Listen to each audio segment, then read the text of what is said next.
Hello, everybody. Oh, it is so good to see each and every one of you. For those of you who don't know me, I am Baba Yana, the Soviet Jewish Grandma Clown. I'm here today to help you welcome in the spring, to welcome in the blossom, to tell you the stories of the wise women. The first of which will come from my namesake, Baba Yaga. Now, who is Baba Yaga?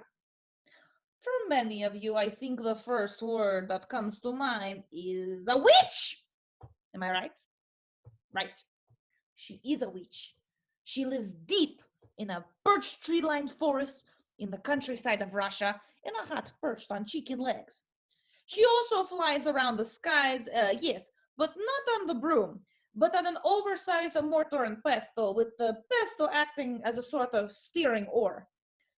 Basically, if she was looking for a flying appliance today, we would hear a little woman cackling over the sound of a food processor in the sky. Anywho, let me read you a folk tale of Baba Yaga from this book I just picked up. I'm very excited to get started. One morning, a young girl named Natasha was walking through the forest. She came upon Baba Yaga's hut on chicken legs and thought she would knock on the door and ask for directions. After she walked inside, however, the door slammed shut behind her and Baba Yaga locked her in. Okay, I am already finding problem with this story. So Natasha of the famed duo Boris and is breaking into Baba's house. I have many questions for Natasha. How did she get up the house door? Why did she not wait for invitation? Also, was she not fazed by the chicken legs? I'll go back. Sorry. Baba Yaga told Natasha that she would have to stay there forever to clean her house and do all the chores. Baba Yaga told Natasha that if she were ever lazy or didn't complete her work in time, she would cook her up for dinner. Natasha was scared, but as soon as Baba Yaga went to bed, she planned her escape. Okay, so Natasha, without Boris, has broken and entered into home. The way I see it, Baba could have eaten her immediately, reported her to Father Winter or another magical authority, or just killed her. All she's asking for here is a little community service as an apology. It's not a lot to ask. Let's move on. First, she gave a bone to Baba Yaga's hungry dog. He happily began chomping away and couldn't be bothered to bark at her as she sneaked out of the hut. Stupid dog. As she shut the door behind her, she heard a loud hiss.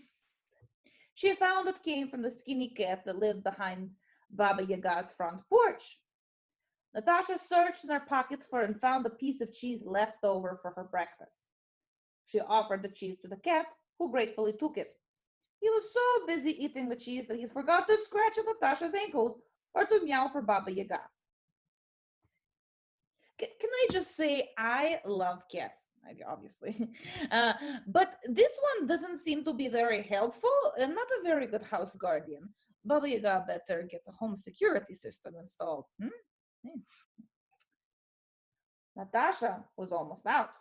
She only had to get through Baba Yaga's garden gate and escape into the forest.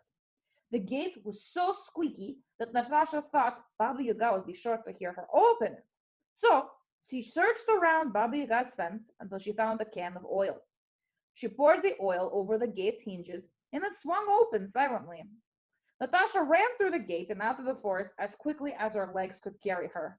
Oh, oh wow. Natasha also stole a can of oil. It is absolutely despicable. So rude. I bet Baba Yaga was going for that cottage court charm of having the gate swinging and swinging and singing like Freddie Valley from the Four Seasonings.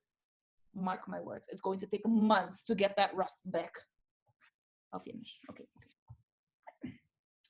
Because Natasha was clever and kind, she was able to escape from the witch and arrived safely home, and she lived happily ever after having learned absolutely nothing. Okay, you know what? We have to get deeper into this. Okay, give me a second. I will do a little screen sharing. This is now Baba Talk. Let's talk about this Drek in detail. Baba Yaga is made to be the absolute villain in the story. The true villain is society, who sought to destroy the older women, the powerful women, the witches. Before the 12th century, older women were keepers of wisdom and tradition, mothers to the community, healers and guardians of life and death. Then, as monotheistic religions crept in, the idea of these powerful magical women were cast aside. They became fearful. The image of the old hag casting wicked spells became part of our societal consciousness. But there are other stories. Stories where Baba Yaga is portrayed to be wise, eh? And all-knowing, all-seeing, and tells the truth to those who are brave enough to ask it. Now, I encourage you. I challenge you. When you hear Baba Yaga's stories, or another story about a powerful crone, or even a story about someone that's a little different than you have to remember who is telling you this story. When the heroine of your story is a burglarizing, thieving, animal abusing ignoramus, you have to wonder why the sweet old lady with a pretty garden and cute cheese-loving kitty is considered to be the villain. Today, I want us to thrive in who we are, in what we are, and where we are.